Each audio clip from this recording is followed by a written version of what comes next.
어제는 6.25 전쟁일이었죠. 제가 6.25 전쟁을 났던 그런 날이었는데, 그러니까 어떤 분들은 한국 그 남한 분들 중에서는 북한이 무너지면 좋겠다 이런 생각을 하시는 분이 있어요. 북한에 왕창 뭐 폭탄이 떨어지든지 뭐 어떻게 전쟁을 해가지고 북한이 완전히 다 붕괴되면 좋겠다.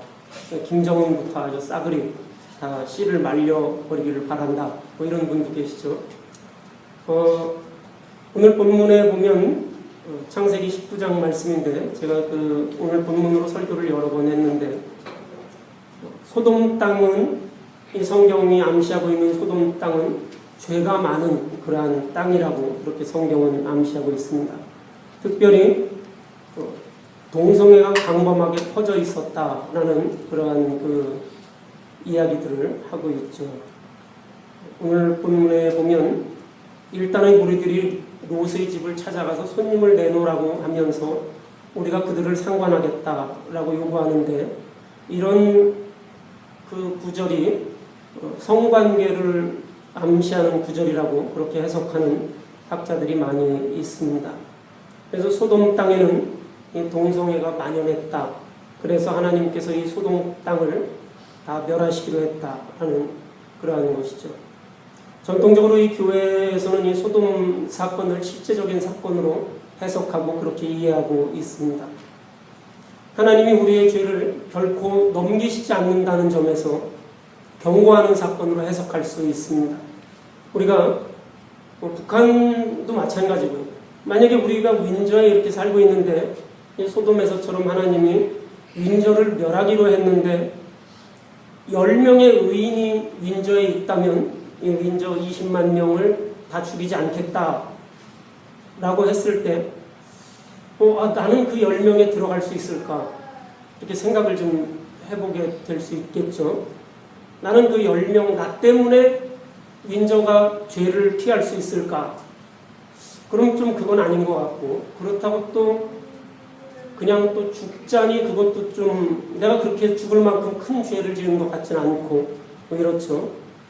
소돔 사건을 실제로 이해하면서 하나님께서 죄에 빠진 소돔에 대해서 오래 참으셨는데 더 이상 참을 수 없는 그런 위험한 수위를 넘어섰기에, 동성애라든지 이런 것들을 넘어섰기에 하나님께서 이 소돔성을 멸하신다. 그 넘어선 증거가 뭐냐면 10명만 있으면 이 소돔을 멸하지 않겠다라는 거죠. 그러니까 이 이야기를 듣는 사람 입장에서는 수만 명 중에 10명도 착한 사람이, 의인이 없을 만큼 그렇게 타락한 도시니까 그 도시는 싹 사라져도 별로 그렇게 큰 지장이 없겠다라고 생각할 수 있는 겁니다. 도덕적으로 동성애가 만연할 만큼 타락해 있고 세상 풍조에 휩쓸리는 이러한 도시, 이 도시가 멸망하는 것을 보면서 우리가 세상 풍조에 휩쓸리지 않고 영적으로 깨어 있어야 한다는 그런 메시지로 우리 창세기 19장 본문을 우리가 많이 인용합니다. 또 많은 목사님들이 에이즈 같은 질병은 동성애에 대한 하나님의 징계다라고도 그렇게 복음 설교 말씀을 전하시기도 하죠. 이런 해석들은 우리에게 도덕적인 삶을 살게 하는데 도움을 줄 수 있습니다. 도움을 줄 수 있어요.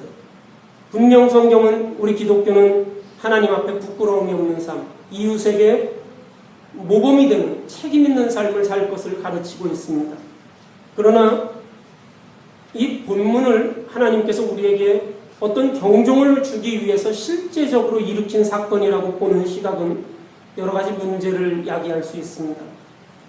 인간의 부도덕함을 징계하시는 하나님, 북한이 김정은이나 이런 지도자들이 세계 질서를 어지럽히고 핵을 개발하고 뭐 이래서 그 북한이 부도덕한 집단이고 북한이 다 붕괴돼야 된다라고 이야기할 수도 있죠. 그러나 이 북한에 김정은만 사는 게 아니지 않습니까? 소돔에 롯의 가족만 사는 게 아닙니다. 소돔에는 여러 사람들이 살고 있죠. 큰 도시답게 우리 윈저에 여러 사람들이 살고 있습니다. 노인도 있고 아기도 있고 여자도 있고 남자도 있고 여러 사람들이 살고 있어요. 성경에는 그 도시에 의인이 거의 없었기 때문이다, 이렇게 답을 합니다.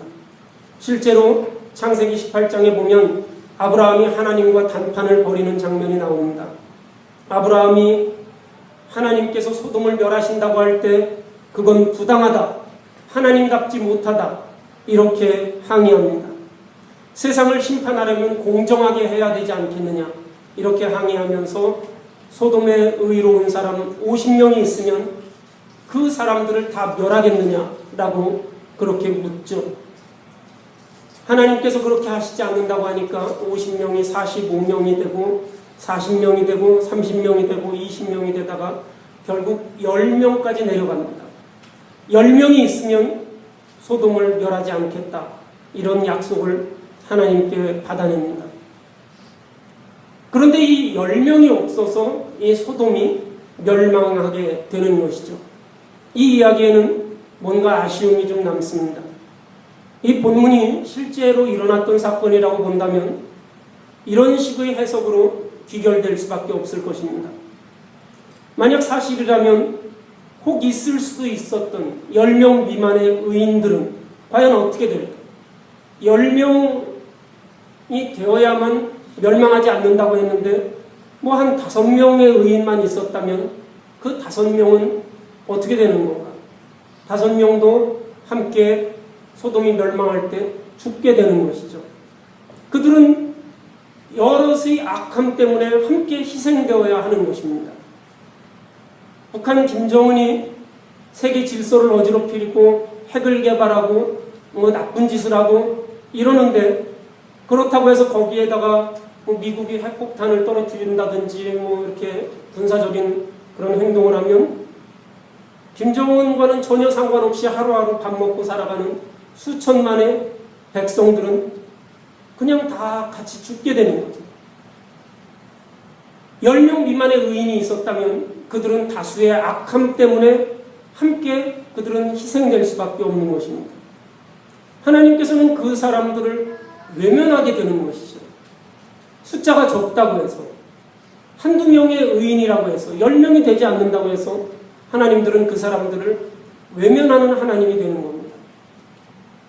소돔에서 10명이 안 되는 의인은 롯의 가족들이 전부 차지하고 있는 것이죠.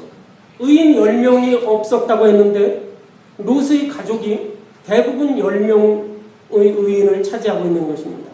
그 외에는 의인이 아무도 없었다는 이야기죠. 소돔에 선과 악에 대한 의식조차 없는 어린아이들이 없었겠습니까? 아기가 없었겠습니까? 이 어린아이들이 어른들의 죄 때문에, 부모의 죄 때문에 함께 희생돼도 이 어린아이들이 죽는 것은 괜찮습니까? 어른 10명의 의인이 없어서 심판하신다고 하더라도 어린아이까지 하나님께서 외면하시고 그들을 벌하는 그러한 하나님을 우리가 어떻게 이해할 수 있습니까? 소돔 사건이 실제 사건이라면 이 사건을 일으키신 하나님을 어떻게 이해할 수 있겠습니까? 전지전능하시고 사랑이 많으신 하나님으로 우리가 계속 믿어야 하겠습니까? 건전한 상식과 판단력을 가진 사람이라면 이런 일을 일으키는 신적 존재가 결코 사랑의 하나님이 될 수 없다는 결론에 자연스럽게 도달할 수밖에 없게 되는 거예요. 의인이 없다고 해서 선과 악을 구분하지 못하는 어린아이까지 다 죽여버렸으니 이걸 어떻게 사랑의 하나님이라고 부를 수 있습니까? 오늘날 많은 그리스도인들이 이 이야기가 실제로 일어난 그런 역사적인 사건이라고 믿고 있습니다. 굉장히 가슴 아픈 현실이죠. 많은 사람들이 하나님에 대해서 우리가 자기 자신이 자의적으로 판단하고 오해하는 경우가 많이 있습니다. 내 의지와는 상관없이 이방의 땅에서 태어난 어린 생명들, 내 의지와는 상관없이 부모의 죄로 인해서 죽어가는 어린 생명들, 그들을 방치하는 그러한 신이라면 과연 그 신이 어떤 신이 될 수 있겠습니까? 예수님께서 가르쳐 주신 대로 우리 하나님은 착한 사람이나 선인이나 악한 사람이나 누구에게나 골고루 햇빛과 단비를 내려주시는 하늘아버지, 우리의 아버지 하나님인 이것을 우리가 고백한다면 이 말씀이 우리에게 상당한 도전이 될 것입니다. 그럼에도 불구하고 우리 기독교인들이 이 말씀을 읽으면서 선과 악을 구분짓고 악인은 반드시 사라져야 되고 죽어야 된다는 그런 전투적인 그러한 생각을 가지게 되는 것이죠. 자연재해가 있을 때마다 교회에서 복음처럼 울려 퍼지는 그러한 말씀들은 무엇입니까? 사람들이 하나님을 멀리했기 때문에, 하나님 앞에 죄를 지었기 때문에 하나님께서 그 죄에 대한 징계를 내리셨다고 그렇게 말합니다.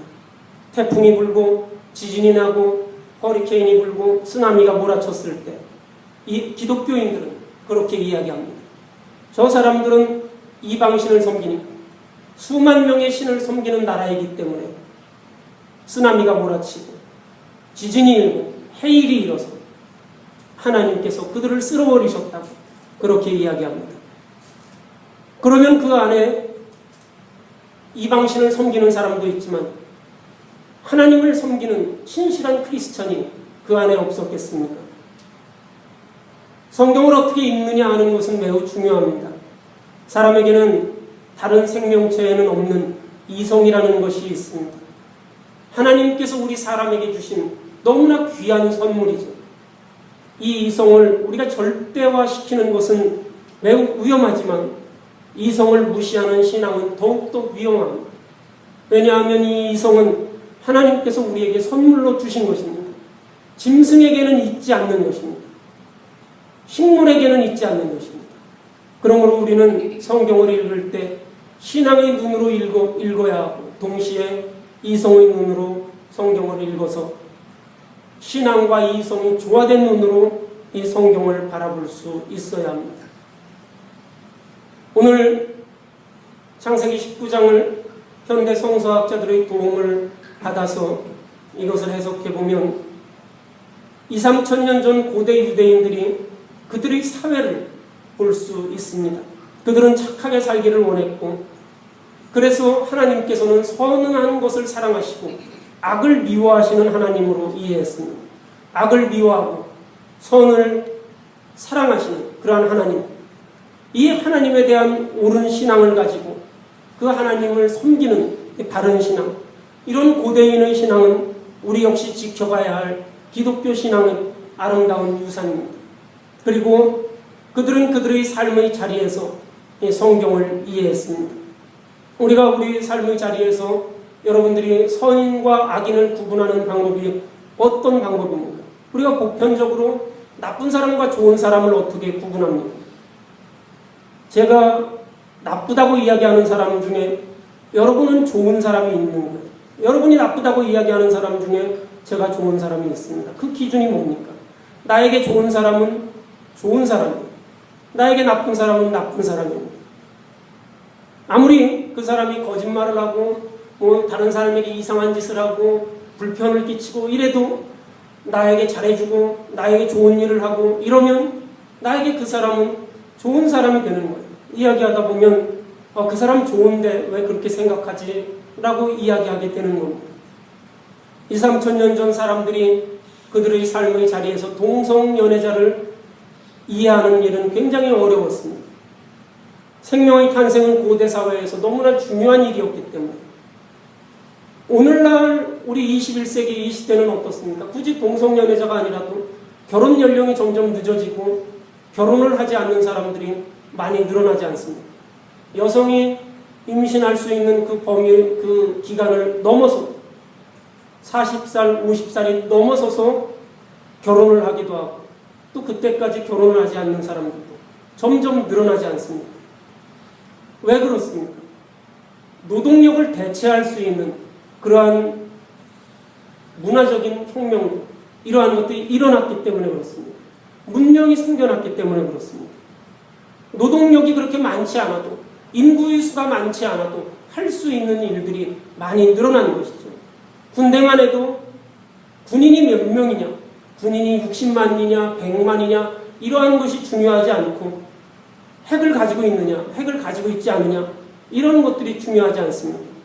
아무리 남한의 군대가 60만, 70만이라고 해도 북한의 군대가 10만 밖에 되지 않는데 핵을 가지고 있다 이러면 남한이 함부로 전쟁을 할 수 없는 것이죠. 컴퓨터가 발달했기 때문에 노동력이 많이 줄어들어 버렸습니다. 하지만 지금은 그렇지만 수천 년 전 고대 사회에서는 생명의 탄생이라는 것은 목숨과도 연관되어 있고 자기 공동체의 어떤 유지와도 연관되어 있었습니다. 그렇기 때문에 동성애가 만연되어 있었다면 그것은 가정과 공동체를 파괴하는 사회적인 악으로 판단할 수 있는 것입니다.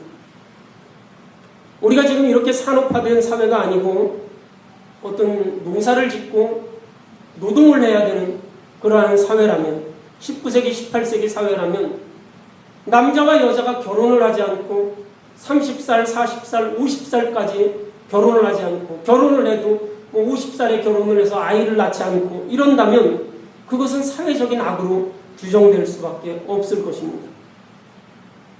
이랬기 때문에 고대 유대인들은 자신들의 판단, 즉 자신들의 삶의 자리에서 이러한 것들을 판단했습니다. 그리고 그것을 거룩한 문서, 토라에 기록했습니다.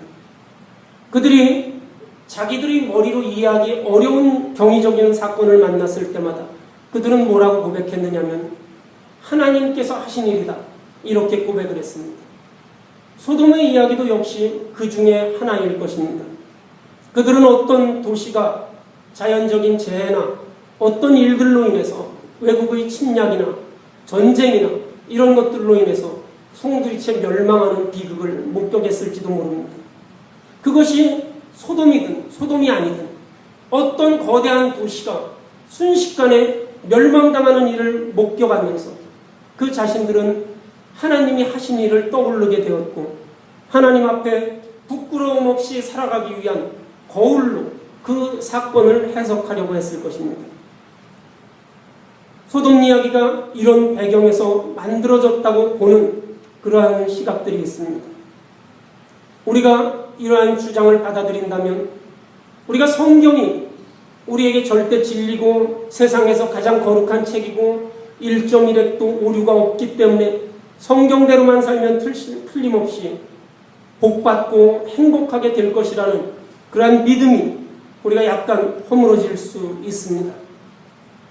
하나님과 독생자 예수 그리스도를 영접하고 믿음으로 고백하는 자만이 하나님의 자녀가 된다는 확신도 우리에게 불안한 그러한 마음을 줄 수 있을 것입니다. 하지만 우리는 이 말씀 가운데서 하나님 앞에 우리 인간이 어떻게 서야 하는지를 우리가 보고 배워야 합니다. 고대 유대인들이 자기들의 눈앞에서 어떤 거대한 도시가 순식간에 멸망해 가는 것을 보면서 어떤 생각을 했는지 그리고 그것을 보면서 내가 어떻게 살아야겠다고 그 생각을 하면서 거룩한 문서에 이 사건을 기록했던 것입니다. 우리가 이 소돔 이야기에서 얻게 될 진실이 무엇입니까? 우리 자신과 공동체의 삶을 파괴하는 실제적인 죄와 악이 무엇인지 냉정하게 판단하고 제어하는 능동적이고 적극적인 신앙을 우리가 가져야 합니다.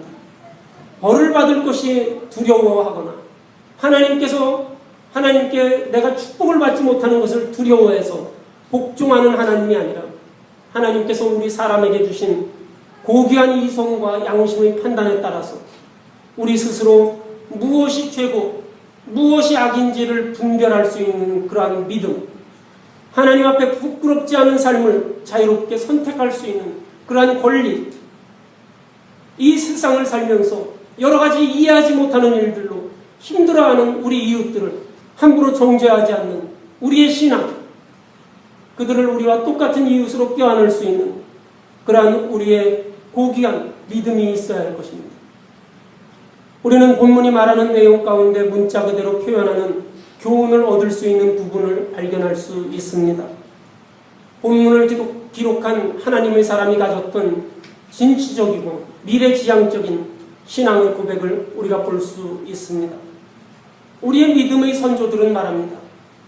죄악으로 얼룩진 삶의 현장이 있다면 그곳을 반드시 떠나라고 그렇게 말합니다. 죄가 있는 곳을 떠나라고 말합니다. 그리고 죄에서 떠나지 못하는 이유를 어디에 두고 있습니까? 우리의 욕심, 우리의 욕망 때문에 죄에서 떠나지 못한다고 창세기는 우리에게 말해주고 있는 것이죠.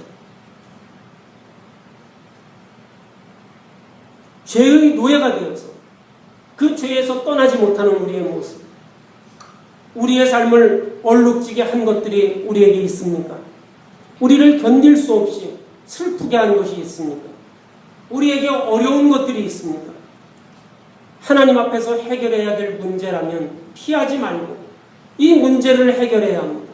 하나님께 용서를 구하고 깨끗이 정리해서 우리가 새로운 출발로 삼아야 합니다. 언제까지 과거의 죄에 연연해 있을 것입니까? 언제까지 죄에 얽매여 있고 언제까지 그것에 목숨 걸고 있겠습니까? 하나님 앞에 용서를 구하고 깨끗이 정리해야 합니다. 사람과의 관계도 마찬가지 아닙니까? 내가 죄를 지었다면 앞으로 그 죄를 짓지 않겠다는 그러한 굳은 결심을 하고 피해를 입은 사람은 그 당사자들에게 내가 용서를 구하고 그것을 깨끗이 정리한 후에 그 죄에서 떠나야 합니다. 그런데 죄에서 떠나지 아니하고 여전히 거기 머물러 있으면 어떻게 되겠습니까? 롯의 아내는 뒤를 돌아보다가 소금 기둥이 되었다고 하는데 이것이 바로 죄에서 떠나지 못한 우리 인생을 보여주고 있는 것입니다. 떠나야 할 곳은 반드시 떠나야 합니다. 미련을 두고 있으면 우리는 소금 기둥이 되고 말 것입니다. 이 소금 기둥은 우리의 과거도 집어삼키고 미래도 집어삼키는 괴물이 됩니다. 우리가 어쩔 수 없는 것이죠. 지나간 과거는 어쩔 수 없는 것입니다. 학생이 공부를 좀 소홀히 해서 학교 다닐 때 공부를 좀 소홀히 할 수도 있죠. 그래서 좀 안 좋은 그러한 성적으로 학교를 마쳤다고 그렇게 가정을 해보십시오.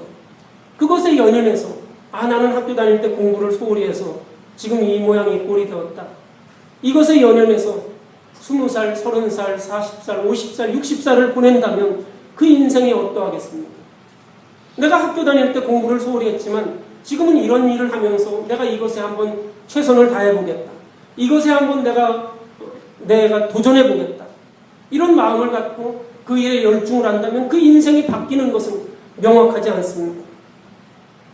과거의 것을 정리하지 못하고 그것에 얽매여 있을 때 우리는 우리의 과거도 우리의 미래도 소금 기둥과 같은 괴물에 집어삼키게 될 것입니다. 하나님께서 우리에게 인도하시는 새로운 세계로 발을 내디딜 수 있어야 합니다. 그러려면 우리의 옛것, 우리의 과거를 청산할 수 있어야 합니다. 죄를 고백할 수 있어야 합니다. 그리고 그 죄와 단절해야 합니다. 잊어버려야 합니다. 언제나 우리와 함께 하시는 하나님께서 우리의 앞날을 인도하십니다. 하나님께서 롯을 부르시지 않았습니까? 하나님께서 롯에게 너의 있는 땅에서 속히 나오라고 하지 않았습니까? 아무것도 가지지 말고 뒤돌아보지 말고 아까워하지 말고 속히 그곳에서 떠나라고 하지 않습니까? 죄가 있는 그곳에서 우리가 속히 떠나야 합니다. 그것이 아까워서 뒤돌아보고 머뭇거리다가는 하나님의 진노에 우리가 무참히 그 진노 속에 파묻혀버릴 수밖에 없게 될 것입니다. 하나님이 우리를 인도하실 때 우리가 그 인도함을 따를 때 우리는 생명의 길로 나아갈 수 있는 것입니다. 하나님과 동행하는 것, 우리 삶의 결단이 필요합니다. 그냥 내가 하나님 앞에 내 자신을 드려야지 생각하는 것이 아닙니다. 말씀을 읽는 것으로만 끝나는 것이 아닙니다. 하나님과 동행하는 것, 나의 결단이 중요합니다. 나의 결단으로 하나님 앞에 온전히 내 자신을 드릴 수 있어야 합니다. 그리고 우리가 죄에서 속히 나와서 온전히 예수 그리스도를 따라가는 그 길을 걸어갈 때 우리는 롯과 같이 새로운 땅으로 가게 되고 롯과 같이 구원받을 수 있는 그러한 기회를 얻게 됩니다. 우리 사랑하는 성도 여러분, 우리가 하나님 앞에